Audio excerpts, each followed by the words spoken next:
Hello, good day. I am Yahweh is my God. What if today is your last day on earth?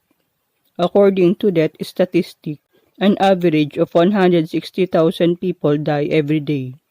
What if you are among those 160,000 people who will die today? Will you still have time to repent from your sins? Let's be honest.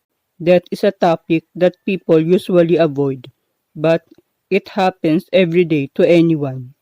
A healthy-looking man can suddenly collapse while eating dinner with his family and die of heart attack that very night. A woman is on her way home but got involved in an accident and died on the spot. These people did not know that they will die that very day. No one knows the day they will die. Since more than 160,000 people die every day, how many did you think have time to repent before they died? I'd say at least 90% of people who died every day never managed to repent from their sins.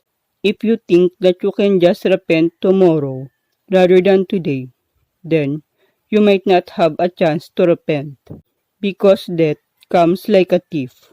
Repent from your sins today while you still have time because you may not have a tomorrow to repent. Repent, turn away from your sins, and get right with God today and not tomorrow. Thank you and may God bless you.